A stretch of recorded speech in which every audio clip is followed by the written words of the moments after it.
nagkaroon po kami ng anak. So, si Zero, nito pang after ng sa college namin, no, mga kapanalig. So, nagkaroon po kami ng anak. So, dahil sa kapusukan po, kabataan, hindi ko na rin, syempre, alam nyo naman yun, pag nagkaroon ka ng relasyon at biglang kapusukan nga, talagang mainit kayo nun. Na nagkaroon po ako ng relasyon na nabuntis ko po. Yo! Boom! The king goes... Yung magandang hapon sa inyo mga kagrasa. Nandito kasama natin si Kapanalig natin. Yan, isa sa siya yung pinaka-leader ng Team Kapanalig. Yan, bilang nasa challenge kami, interviewin natin si Kapanalig kung hindi niya alam tong mga tanong dito. I-interviewin lang natin siya. Surpresa na naman. Surprise po ito. Okay. Surprise na naman to. Surpresa. So, eto na. Tanongin muna natin siya ng unang tanong. Tatanungin ko muna Para kayo siya. nagmamadali Ready ka na ba? Ready ka na ba din sa mga tanong? Parang nadala ako sa mga tanungan niyo. Matindi itong mga tanong nito, lalo yung panghuli. Basta Mamaya mabigla ka sa last na tanong ko. Ayan. Okay. So mga kagrasa, umpisa na natin ang ating tanong. Okay. Number 1. Sino ba si Kapanalig? parang ngayon lang may nagtanong sa akin sino ba si Kapanalig. Si Kapanalig ay isang content creator na nagsimula at nangarap sa maliit. Sa maliit na nagpursige para marating itong kung nasan man ako ngayon. Kung paano ko nakuha ang pangalang Kapanalig. Kasi kaya ako naging Kapanalig ay dahil sa YouTube. Si Kapanalig ay nangarap lang na isang bata na maabot ang mga pangarap. Yun lang. At nagpupursige. Mga anong taon yun? Parang 2018. Before pandemic? 2018. Nag-start ako sa 2018, 2019. Nag-start ako sa Sabihin, mas maaga pa ata. 2017. Parang 2016, 2017. Nag-start ako sa Facebook. Ganun. Yun, si Kapanalig. Si Kapanalig. Si Kapanalig na nagpupursige. Ito ngayon yung sunod nating tanong, mga kagrasa. Saan ba nagsimula si Kapanalig? Bakit naging isang vlogger to? Bakit ka ba naging isang vlogger? Parang natanong ni Jumong yan Pero, sige. Yun. Parehas pa. Parehas lang din. Oo. Kaya ako naging vlogger. Dahil kay Idol Japper Sniper. Kaya malaki ang ko niyan kay Idol Japper Sniper kung bakit ako nagsimula sa pagiging vlogger. Kasi yung mga panahon na sa Facebook ako, hindi ko pa naman matatawag na as in vlogger rin. Kasi as a biners. Kasi gumagawa kami ng mga kalokohan, storya, comedy. Kasi itong pagiging vlogger namin as may mga vlogger naman din na may story yung mga ginagawa nila, di ba? Pero tayo, ang vlog, pagiging natin, araw-araw na buhay natin kung ano lang yung ginagawa natin. Kung baga everyday life. Yun lang. Kaya ako naging vlogger dahil kay Idol Japper Sniper. Yes, okay. Next na tanong natin, number 3. Mga 10 tanong po kasi. 10 tanong? 10 tanong. Ito pa. Ikaw, Kapanalig, kung haharap ka sa salamin, anong masasabi mo sa dating ikaw?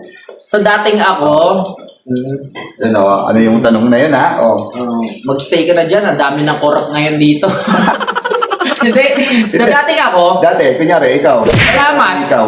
Salamat sa dating ako kasi kung hindi ko ginawa yung mga pinaggagawa ko dati bilang dating ako, hindi ko rin mararating to. Yung dating pagiging makapal na mukha, pagiging kwela, kung paano ko nagsimula nung high school ako, kung ano pa naman pinaggagawa ko noon, hindi ko rin mararating kung ganitong mga bagay. Hindi ko mararating kung ano man ang mga pinaggagawa ko ngayon, di ba? Kasi doon nag-start talaga yun. Yung dating ako, siya ang nag-build kung bakit ako ganito ngayon, di ba? Siya ang talagang dahilan kung bakit ako ganito. Kumbaga yung karakter ko dati ay nadala ko pa rin ngayon. Kahit hindi man ako, kung hindi ko man natuloy yung mga ibang pangarap ko, na kung ano ko maging. Pero na-apply ko pa rin naman sa sarili ko ngayon. Di ba? Katulad ng pagiging chatro. Di ba? But kung gusto ko nga dati talaga mag-artista, kasi naging Ito talaga. o as in, artista makikita sa Ibig TV. sabihin, nag-audition ka? Hindi pa naman ako, hindi pa naman sa Hindi pa dumadating sa time na audition talaga. Hindi pa naman dumadating sa punto na mag-audition ako sa mga TV. Pero sa mga chatro, ang dami ko na Teatro ko dati. No, kunyari sa mga schools, nag-audition ako para makasali, nag-audition ako Okay, para... mahirap yun, ha? Oo, mahirap talaga yun. Mahirap Kasi yun. kung wala kang... Kung hindi mo pangarap yun at hindi mo talaga kaya yung mga ganung bagay. Oo. At hindi... Yun nga, kung hindi mo pangarap, hindi ka mag-audition sa mga ganun. Di ba? Kaya salamat sa dating ako. Kundi dahil sa'yo, hindi ako pogi ngayon. Yan, isa lang yung masasabi talaga ni Kapanalig. Salamat sa dating siya. Oo, salamat sa dating ako. Pero yung dating ako, ibang-iba na. Oo. Kasi medyo pogi na ako ngayon. Yes. Takot nga lang. Kung makikita niyo yung sarili ko dati, ano Kung talaga? makikita niyo yung mga picture. Mga picture, talagang ano ko nun, gusgusin, Oo. babaho tignan, Talaga? Oo, parang Hindi sipunin, ano nun eh, oo. payat, ang kapal ng buhok. Tapos, kung mapapansin mo ako nun, talagang mapapansin mo lang ako nun. Pero may Kailangan- pogi-pogi mo. Hindi naman sa pogi, Oo. sakto lang. Sila lang. Kumbaga, hindi ka na pwedeng lumabas kasi pagkaluluwang ka. Hindi, baka maniwala kayo. Hindi, ano lang. Kumbaga, nadagdagan lang ng confident ngayon. Hindi ka tulad Kumbaga, dati na, glow up ba tawag? Oo. Glow up. Oo. Ayun, Eh, nag-glow up nung si Kapanalig. nag-ano nga kami, nung na-reunion, ako yung Mr. Glow Up. Ibig sabihin nun, nakilala nila ako ng hindi naman ganun yung dating, pero ang nakakabigla yung naging tawag dito, yung glow up nga na tinatawag. Diba? Oo. Bawat tao may glow up. Kaya ang dami nagsasabi sa akin ng pogi sa personal. Oo. Kaya ngayon, ang hirap ng lumabas ng palagi kang walang ayos. Kailangan palagi kang maayos. Kailangan panindigan mo yun. Si Kapanalig pala, sa personal, may pogi. Ay, bakit gano'n? Ba't gano'n yung reaction natin? Medyo nainis nga rin ako. Dapat maganda. Dapat maganda kasi pag pogi, medyo Oo. nakakailang, nakakabisit. Pero pag maganda, talagang go. Ito pa. Ano yan? Ito Mga tanungan nyo. Yung apat na patanong natin. Anong trabaho mo bago ka nag-vlog? Bago ako nag-vlog, marami ako nagtrabaho. Ano ba trabaho ni Sa Kapanalig? totoo lang. Oo, kahit ako. Curious ako. Ano bang dating trabaho ni Kapanalig Alam mo, natin? dyan pumapasok si Dam. Noong mga panahon na yun, wala akong trabaho. Si Dam lang talaga nagtatrabaho sa SM. Ako, palamon lang talaga ako ni Dam. Kaya sobrang kung utang na loob ko diyan kay Dam. Nung naging kami, nagtatrabaho siya. Kumbaga, tumira kami sa amin, siya lang ang nagtatrabaho, ginagawa ko lang, hatid sundo ko lang siya sa SM. Tapos ako dumidiskarte lang ako ng mga pwede kong diskarte. Para kumita. Tsaka doon pa lang ako nagsisimula na pumasok sa mundo ng Facebook. Noong mga panahon na yun, talagang silang talaga nagpo-provide. Kumbaga nang palamunin lang talaga ako. So, talaga, sobrang supportive talaga ni Dam. Totoo. Kay Kapanalig. Kaya ngayon, sinusuportahan ko rin siya sa mga bagay na gusto Ayun. niya. Kasi naramdaman ko rin yung pagiging niya sa akin, na sinusuportahan niya ako dati. Oo. So sabi ko, maraming salamat kay Budang. Kasi kung di dahil sa kanya, hindi ko rin alam kung nasaan ako ngayon. Diba? Nung kami ni Budang, nag-start na ako mag-Facebook, tapos hanggang sa mapunta ako sa YouTube. Sabi ko nga, ako nga yung bata talaga na hindi ko alam kung saan ako mapupunta. Walang direksyon ng buhay. Pariwara. Yan, maraming salamat pala kay Dam. Ikaw pala yung nagpabago kay Kapanalig. Yes. Yan. So, ayan, napag-usapan na natin si Dam, di ba? Oo. Ituloy na natin Alam kay na Dam. nila yan. Ituloy natin kay Dam, napag-usapan na natin. Sunod-sunod na yan kayo. Oo. Bilang karelasyon ni Dam, paano mo na-handle na mas lamang ang di kayo magkasama dahil need mo dito mag-vlog sa ibang lugar? Ganda ng Di ba? Ganda ng Hindi, sa sitwasyon namin ni Budang, kasi kailangan niya akong intindihin eh. Kasi ito yung pangarap ko. Ito rin yung paraan para mag-grow kami bilang mag-partner. Kasi kung hindi ko gagawin to, na magtitiis ako, wala rin mangyayari sa buhay namin. Kung lagi magkasama. Ito na yung diskarte o ito na yung trabaho na nakasanayan ko. At dito sa ibang lugar, lumalakas din ang views ko, nandito ang content ko. Paano kung mag-stay ako doon? Wala rin akong kikitain. Siya na naman ang gagastos para sa akin. Provide. Siya na mag-provide. Wala na naman kaming, ako baga, wala na naman akong ipagmamalaki na para sa kanya. Di ba? Hindi naman sa wala may pagmamalaki. Wala akong may bibigay ba, di ba? Kumbaga nasanay na kami. Intindihan na lang eh. Tiwala na lang sa isa't isa. Kahit maghiwalay kayo, di ba? Kahit magkalayo kayo. So parang ang naging setup nga namin, parang parang OFW ang dati. LDR. Minsan isang buwan, hindi ako umuwi. Oo. Di ba? Oo, Ganun. long Pag distance. sabi ka, kailan ka uwi? Sabi ko, magsisipag muna ako dito. May mga times na kasi, totoo yan, pag umuwi ako, nandun na yung pakiramdam ko na parang tinatamad na akong bumalik. Kasi, syempre, bilang nakakasama mo na yung taong mahal mo, nasasanay ka na, may mga times na babiyahe ako ng madaling araw, hindi ako makaalis. Hindi ako makaalis kasi syempre gusto ko pa siya katabi. Kumbaga hinihintay ko muna siyang pumasok bago ako umalis. Hindi ko kayang umalis na natutulog pa lang siya. Kaya yung sinasabi ko parang tinatamad ako umalis ng madaling araw sa vlog ko na parang hindi ako sanay. Sa totoo lang, ayokong iwan si Budang ng madaling araw na natutulog tapos bigla mo alis. Kaya gusto ko, papasok muna siya ng trabaho bago ako umalis. Para alam ko na busy na rin siya. Di ba? Parang ayokong maano na pagising niya, wala na ako. Di ba? Kaya sa part namin, nagkakaintindihan na kami sa ng trabaho na kailangan mag-stay dito.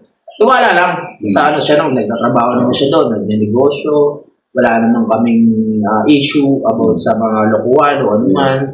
Tiwala lang kasi sa relasyon at malaki naman tiwala ko kay Budang na kahit malayo ko, wala naman siyang ibang gagawin. At ako din naman, huwag ka magtiwala sa akin. Joke lang.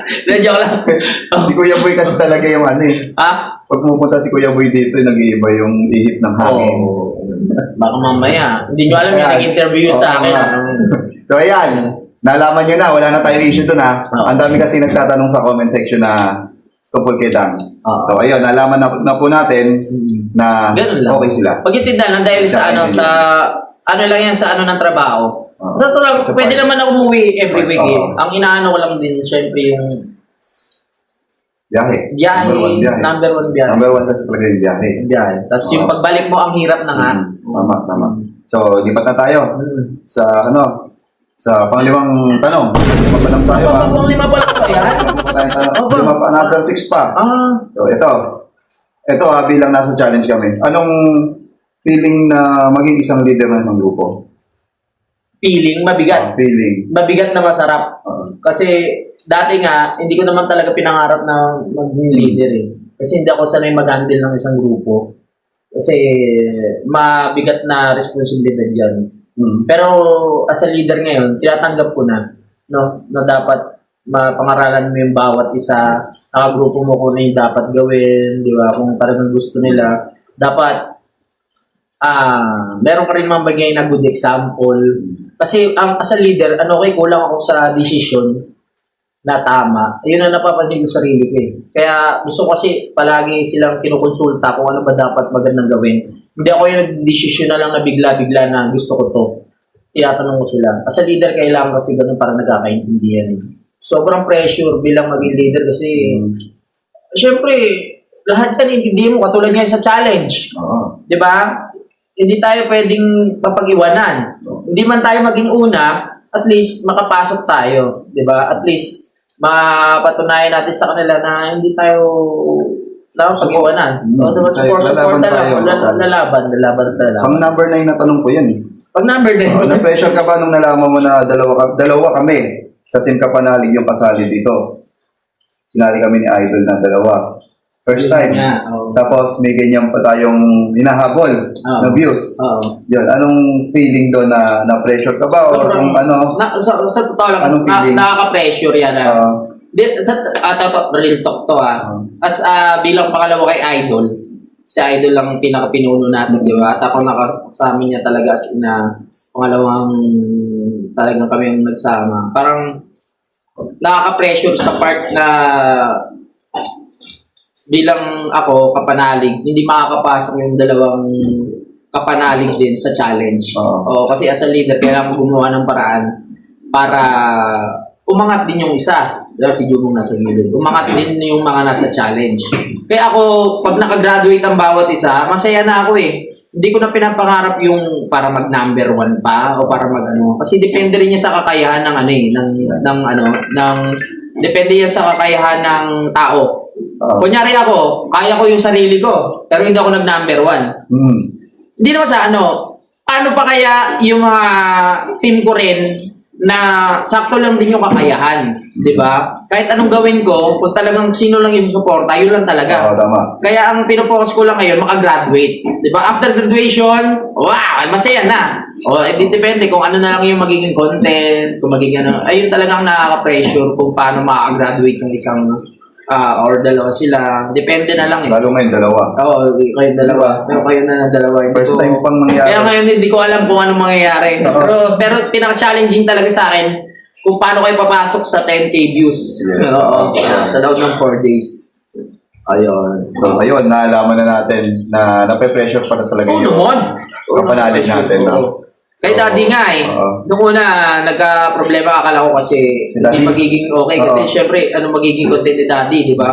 Pero ang galing Si din. baby. Si Baby Homes, ang galing. Oo, no? diba? Ang galing, kaya nakakatuwa. Kaya nung nakagraduate, nakakatuwa. At sabi ko, okay na, wala na Galing, problema. oo. O kumbaga, sige, gawa na sila ng content doon or live na kahit ano kasi graduate na naman. Wala nang problema. Depende sa diskarte nila. Kaya ayun. Ang galing talaga nung nangyari yun. Oo. Hindi talaga in-expect ni Kapanalig na ganun yung magiging resulta. Pang ano na tayo? Pang 8. Oh, pang-walo na. Eto pa, sino-sino yung mga kasama mo nung wala ka pa hanggang sa naging ganyan na yung aspeto ng buhay mo? Yung mga... Sa Facebook, marami. Nandiyan si Kabagang. Di ba? Nakasama ko na yan. Kilala. Si Pepe. Sino pa ba? Sino ba to yung anak ni sa Tansa? Yung nag-sculpture. Si Ka-Hyper. Si Ka-Hyper, nakasama ko rin Oo. yan. Yung mga nakasama ko din to si yung nag-rap. Nakalimutan ko pangalan na ito. Ay, no, nakilala ko yun. Si Jomer. Si Jomer. Si Buds Romer. Oo, yan, si Pepe. Sila nakasama Sila ko yung yan. mga dati mong kasama. Sila ang mga dati ko nakasama. Nung napunta ako sa YouTube, depende na lang sa kanila din kung mag-vlog sila. May mga kanya-kanya. May kanya-kanya na eh. Oo, kasi nung mga time na yun, talaga nagpursige ako na idiretso. No? Yung mga time na yun, may naging kanya-kanya na rin. Kaya, ayun. Yan na talagang mga nakasama ko. Kaya maraming salamat din sa mga nakasama ko noon. No, syempre, kundi rin dahil sa kanila, wala akong magiging mga kasama o karakter. Wala akong taga-video kung may mga ginagawa ako sa public place, di ba? Kung meron akong gustong gawin, kailangan may kasama din ako. Yun, sila talaga ang mga naging kasama ko niya. Kabagang, si Ka-Hyper, si Buds Romer, si Pepe. Yan, ayan talaga mga nakakasama ko palagi sa Facebook. No? Yan talaga Yung sila. pa yung time na mga totoy. No, yung mga totoy. Puro video pa lang yung ginagawa niyo. No? Oo, totoo. Puro video pa lang, wala pang YouTube Kumbaga, na. Meron ng YouTube pero wala pa sa isip namin yun. Wala pa sa isip yun. kumbaga pag isip sa umaga pupunta na sa inyo. Oo. Pag may video, punta kayo dito. Mga ganun. Maraming salamat. Okay, ito pa. Isa pa. Pang-siyam na tanong na to. Pang-siyam na yan. Paano mo ba napapanatili yung pagiging pogi mo? Totoo ba? Oo. Vision. Ay, sagutin mo. Kasi sinasabi ng ibang tao, Sino na gano'n ng ano yan? pumupush. Ay, kay Kuya Boy pala pumupush yan. pumupush yan. Sa'yo pala yung pumupogi. Hindi. Nagugulat kasi sila, ang pogi mo pala sa personal. Oo. Di ba? Karamihan po ng, bilang nakakasama niya, halos lahat ng, karamihan pala, hindi lahat, sinasabi, ay, ang pogi mo pala sa personal. Grabe naman. Sa totoo lang. Nawawala yung mata mo. Bakit ganun? Hindi, kasi yung mga nagsasabi sa akin ng ganyan, sabi pressure ako eh. Alam mo niyo kung bakit? Hindi ko naman inaano na maging pogi ako sa paningin niyo sa personal. Pero dahil ang dami nagsasabi, nakaka-pressure na lumabas o lumakad sa isang lugar na hindi ka nakakaayos. Siyempre, makikita ka nilang malinis ka sa katawan pag lumabas, na talagang nag-aayos ka. Parang tuwing Hindi na siya yung katulad ng dati? hindi na ako katulad dati ng okay lang ako na lumabas na dugyot na trasher kasi kung tawagin ako dati. Yung forma nga trasher, yung may eyeliner, tapos sira-sira yung pantalon, yung tawag dito, yung sapatos madumi, di ba? Yung may bag na sira-sira, Yung gano'n. Ayun, yung tinatawag na trasher. Dati kasi may rakista, may trasher, kanya-kanyang forma yan. Proud pa ako nun. Tapos yung kuko ko, kulay itim. Yung mga gano'n. Pero dahil ngayon, na Mr. Glow Up nga, pag may nakakita ka sa akin sa personal, hindi mawawala yung nagsasabi ng pogi ko pala sa personal. Kaya ngayon, nape-pressure ako na dapat lagi pala ako nakaayos. Yeah. Kasi ayokong ma-disappoint yung mga taong naniniwala. Pag nakita ko si Kapanali, siguro pogi nga to sa personal. Oh, kaya pinapanatili ko yung pagiging pogi. So yung pala yung sikreto ng mga pogi. Oo. Nag-glow up ka tapos mag-aayos ka talaga. Kasi nga, sinasabihan ka na ng pogi kada may makikita Oo, sa'yo. kaya- Yung pala dapat. O, ito, pang-sampung tanong. Oo. Ito, baka mabigla ka sa tanong ko. Di ba? Bakit? O, ganito kasi. Di ba sa, sa Bukana, marami kang love team. Maraming na, sa'yo. Hindi lang sa Bukana, sinasabi nila bilang pagiging babaero mo. Ganon. Oo. So, kamusta naman? Di ba yung anak mo dalawa? Oh, baka mayroon kang i-reveal. Yeah, mahirap na tanong to mga kagrasa, no? Hindi natin alam kung masasagot ni Kapanali. Yung mga ano nyo, puro... Sasagutin ba natin ng ano yan? Ikaw, kasi hindi ko Tulay? alam kung sasagutin kasi seryosong usapan to, baka ako kayang i-reveal ni Kapanali na kasi di ba dalawa yung anak niya. Baka mayroon pa siyang i-reveal sa atin. Kasi ako, alam ko na rin na nakwento niya sa akin. Ewan ko akong, okay lang ba? Alam niyo yung pagiging madaldal nyo, napakasubo ako eh. Okay lang ba? Hindi, tanong ko sa kanya kung okay lang. Kasi kung hindi, pwede ko namang i-cut po na hanggang dito na lang. Para Sasagutin mo nga. para sa challenge. Hindi. O, de, sige. Nakalista lang kasi dito eh. Ano ba yan? Ayan, sasagutin daw ni Kapanali. Kung meron pang ano? Di ba? Dalawa. Baka may pangatlo ka pang anak. Kaya nga, ang dami mong nakakahalubilo na love team. Tapos sa iba, ang dami nagsasabi, may mga nagsasabi na babaero ka daw. Hindi, ito O, sige, para sa... Pwede naman. Pwede. Ayan, sasagutin daw ni Kapanali. Dapat talaga, i-reveal ko tong usapan na ganito para sa channel ko. Pero dahil na ano na rin naman yan, galing ng utak mo Hindi, sa ano kasi, sa magtatropa, na-open ko na yan. Nasasabi ko na sa kanila, pero sa inyo, hindi ko pa nasasabi sa mga subscriber ko na yan. Sila lahat. Ba't sinama kasi yung tanong na yun? Nagulat lang din ako eh. Bakit? Kasi nakwento mo eh. Sige, chismoso ka. Chismoso tayo Hindi, eh. sa totoo lang, may panganay pa kasi akong anak. Yung Panganay. Panganay. Kasi matanda sa dalawa. matanda kasi hindi ko pa na-reveal. Si Zero, ang alam nila, siya ang panganay at si Raven, yun yung pangalawa. First time to Pero dahil nga sa channel mo at nasa ano naman tayo, sige, pagbibigyan ko na. Nung time kasi nung 18 years old ako, meron na po talaga akong naging karelasyon. Nagkaroon po kami ng anak. So, si Zero, neto bang after sa college namin, mga kapanalig. So, nagkaroon po kami ng anak. So, dahil sa kapusukan ko, kabataan, hindi ko na rin, syempre, alam nyo naman yun, pag nagkaroon ka ng relasyon at bilang kapusukan nga, talagang mainit kayo nun. Nagkaroon po ako ng relasyon na nabuntis ko po. Nagkaroon kami ng anak. Ang problema, dahil bata pa nga kami, syempre hindi rin inano ng magulang na magsama kami agad. At yung babae kasi, may kaya din yung pamilya niya yung mga time na yun. Ako simple lang ako nun na mahirap lang. Sa lola lang ako lumaki. Sa lola ko lang ako lumaki. Tapos baon ko pa nun. Sa Rosal? Sa Rosal, 5 piso lang ang baon ko nun. Tapos wala naman akong ipagmamalaki sa pamilya ng babae. So, hindi ko rin na tawag dito. Yung responsibilidad ko bilang ama, hindi ko maibigay ng todo doon sa bata. Kaya sabi ng magulang na wag muna kaming na magsama o anuman. Kaya bandang huli, syempre nag-aaral pa kami. Nagulat na lang ako na biglang hindi na sa akin pinakita yung bata, huminto na sa pag-aaral. Pero ngayon, 18 years old na siya. Oo, huminto na yung bata sa pag-aaral. Huminto na. So, ayun na lang. Nagulat na lang ako nung nasa time na nasa social media na ako. Oh, iba pa kasi yung kay Raven, nakwento ko na naman sa inyo yun. Nung nasa social media na ako, hinahanap ako ng bata, mga kapanalig ngayon. Dapat sa Facebook ko to i-reveal sa inyo. Pero ngayon, natutuwa naman ako kasi nung paglaki niya, hinahanap ako. Sabi ko nga, kung tunay mo talagang anak, ako, masaya ako dahil sa nanay, maraming salamat kasi kahit nung nagka-problema man tayo nung huli, di mo pa rin itinago sa anak natin na ipakilala pa rin sa akin. 18 years old na siya ngayon, mga kapanalig, at nagtanong-tanong siya dun sa mama niya, sa lola niya, kung sino ba talaga yung tunay na... Hinanap ka niya? Hinanap niya ako kasi nagtanong-tanong siya. Okay, 18 years old na siya. 18 years old na siya. Kaya natutuwa ako, nagdala siya ng... Maghahanap talaga. Nagpadala siya sa akin ng picture at nakakatuwa naman. Ibig sabihin, ngayon mo lang nakita picture niya. Ito po siya. Ito po siya, mga kapatid. na po. Yan po talaga siya yung... Ayan. Medyo 18 years old na pero kulang pa sa ngipin. Ayan. Sa totoo nga po, nandito rin yung nanay. Kasama ko yung nanay. Oo, nandito rin yung nanay. Ayaw ba yan? Ano? Pakilala pa ba natin?